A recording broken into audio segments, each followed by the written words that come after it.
Shalom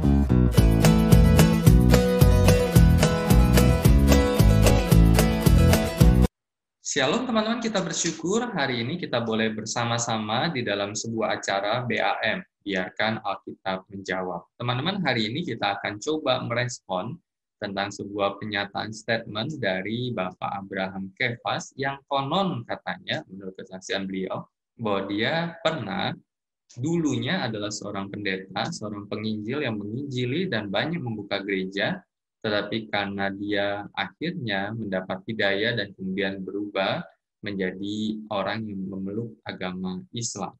Kita tidak menyinggung tentang seperti apa dan seperti apa reaksi kita sebagai orang-orang Kristen ketika melihat orang-orang yang pindah agama dari Kristen menjadi agama yang berbeda.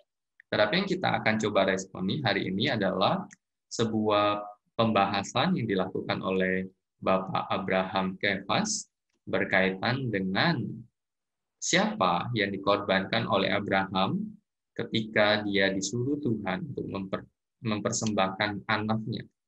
Nah, siapa yang dimaksud dan siapa yang dimaksud dengan anak di sini? Apakah Ishak atau Ismail? Baiklah, saudaraku penginjil. Mari kita baca ayat-ayat Bible tersebut dibaca dengan teliti dalam Kejadian pasal 22 ayat 2 yang mengatakan demikian. Firman-Nya, ambillah anakmu yang tunggal itu yang engkau kasihi, yakni Ishak. Pergilah ke tanah Moria dan persembahkanlah dia di sana sebagai korban bakaran pada salah satu gunung yang akan kukatakan kepadamu. Nah, di sini atas dasar ayat inilah umat Kristen mengklaim bahwa anak yang hendak dikorbankan Nabi Abraham adalah Ishak, bukan Ismail. Benarkah kesimpulan ini? Mari kita belajar kritis. Nama Ishak dalam Kejadian pasal 22 ayat 2 disebut anak tunggal Abraham. Itu patut dipertanyakan karena fakta-fakta dalam Bible menyebutkan bahwa Ismail dalam Alkitab berusia 14 tahun dibandingkan adiknya Ishak.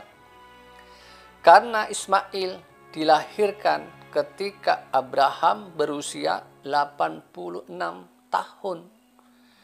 Ini terdapat di Kejadian pasal 16 ayat 16. Dan Ishak dilahirkan ketika Abraham berusia 100 tahun. Jadi tidak mungkin yang dikorbankan itu Ishak, karena Ismail lebih dulu. Dan Bapak Kefas itu merujuk pada Ismail. Tetapi yang jadi menarik adalah ketika dia membaca dari Kejadian pasal 22 ayat yang kedua. Dikatakan firman-Nya, ambillah anakmu yang tunggal itu, yang kau kasih, yaitu Ishak, pergilah ke negeri Moria dan persembahkanlah dia di sana sebagai kurban bakaran pada salah satu gunung yang akan kukatakan kepadamu. Jadi secara literal, ayat ini secara jelas berkata bahwa yang kau kasih yakni Ishak. Ya, dengan kata lain yang dimaksud yang dikasih oleh Abraham itu namanya Ishak. Dan kemudian ayat yang ketujuh dikatakan, lalu berkatalah Ishak kepada Abraham, ayahnya, Bapa. Saud Abraham, ya anakku. Bertanyalah ia, di sini sudah ada api dan kayu, tapi di manakah anak domba yang untuk korban bakaran itu? Lalu berkatalah Ishak kepada Abraham. Secara literal, maka dituliskan di sini bahwa yang berkata kepada Abraham adalah Ishak. Nah, teman-teman, secara literal saja kita bisa berkata bahwa siapa yang dikorbankan oleh Abraham? Maka kita bisa berkata bahwa yang dikorbankan oleh Abraham adalah Ishak, anaknya yang dikasihi. Tetapi kemudian ketika kita melihat akan siapa yang dikorbankan, maka kita perlu melihat apa maksud Tuhan menyuruh Abraham mengorbankan anaknya, yaitu Ishak. Nah, ini tidak lepas daripada konsep tentang anak perjanjian. Konsep tentang siapa yang dimaksud dengan keturunan Abraham nanti. Nah, teman-teman, kita akan coba lihat di dalam Kejadian 15, ayat yang ke-13 sampai 16, dikatakan di sana, firman Tuhan kepada Abraham, ketahuilah dengan sesungguhnya bahwa keturunanmu akan menjadi orang asing dalam suatu negeri yang bukan kepunyaan mereka, dan bahwa mereka akan diperbudak dan dianiaya 400 tahun lamanya. Tetapi bangsa yang akan memperbudak mereka akan kuhukum, dan sesudah itu mereka akan keluar dengan membawa harta benda yang banyak. Tetapi engkau akan pergi kepada nenek moyangmu dengan sejahtera, engkau akan dikuburkan pada waktu telah putih rambutmu. Nah, bangsa yang dimaksud oleh Allah kepada Abraham ini yang dikatakan akan tinggal di negeri orang asing yang bukan kepunyaan 400 tahun lamanya, bangsa yang akan memperbudak mereka akan kuhukum. Jadi bangsa keturunan Abraham nantinya akan menjadi bangsa budak. Nah, pertanyaannya adalah di dalam perjalanan kisah bangsa-bangsa di dunia ini siapa yang akan diperbudak, dan perbudakan itu terjadi 400 tahun. Maka kita tidak bisa lepas bahwa konteks ini ada nubuatan tentang bangsa Israel, yaitu bangsa Israel yang dibuang ke Mesir, dan ketika mereka dibuang 400 tahun lama mereka di Mesir, dan kemudian Tuhan keluarkan mereka dari Mesir.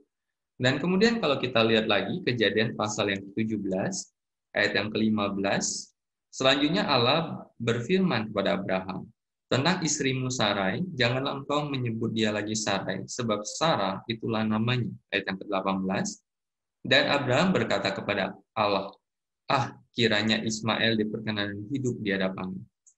Diperkenankan hidup berarti Ismail dianggap diakui oleh Tuhan.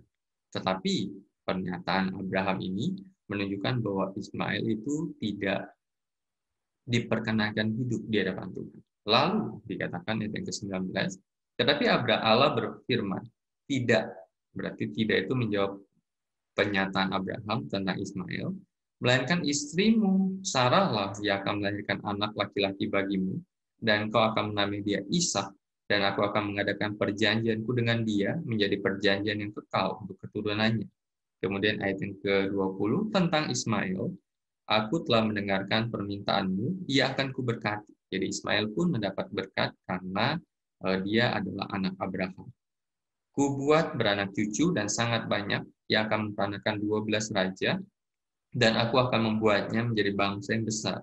Tetapi perjanjianku akan kuadakan dengan Ishak, yang akan dilahirkan Sarah bagimu tahun yang akan datang, dan pada waktu seperti ini juga. Jadi konsepnya adalah tetap merujuk pada Ishak. Jadi teman-teman, ketika kita melihat akan hal ini, maka kita bisa berkata bahwa siapa yang dikorbankan oleh Abraham, itu jelas secara literal, itu adalah Ishak. Siapa yang disebut sebagai anak perjanjian, yang melalui keturunannya, maka Tuhan akan mengikat perjanjian, kita jelas juga berkata bahwa Ishak. Siapa keturunan dari Ishak yang nanti, keturunan Abraham yang nanti akan dibuang ke Mesir, maka kita bisa berkata bahwa itu pun adalah bangsa Israel yang bukan keturunan Ishak.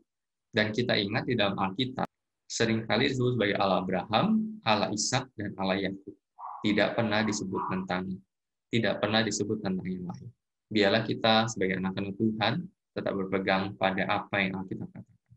Demikian BAM, biarlah Alkitab menjawab, dan Tuhan Yesus memberkati kita. Dan kalau teman-teman merasa terberkati dengan channel ini, maka silakan like, subscribe, komen, dan kalau ingin mendukung secara finansial, maka silakan dukung gereja teman-teman sekalian. Tuhan Yesus memberkati.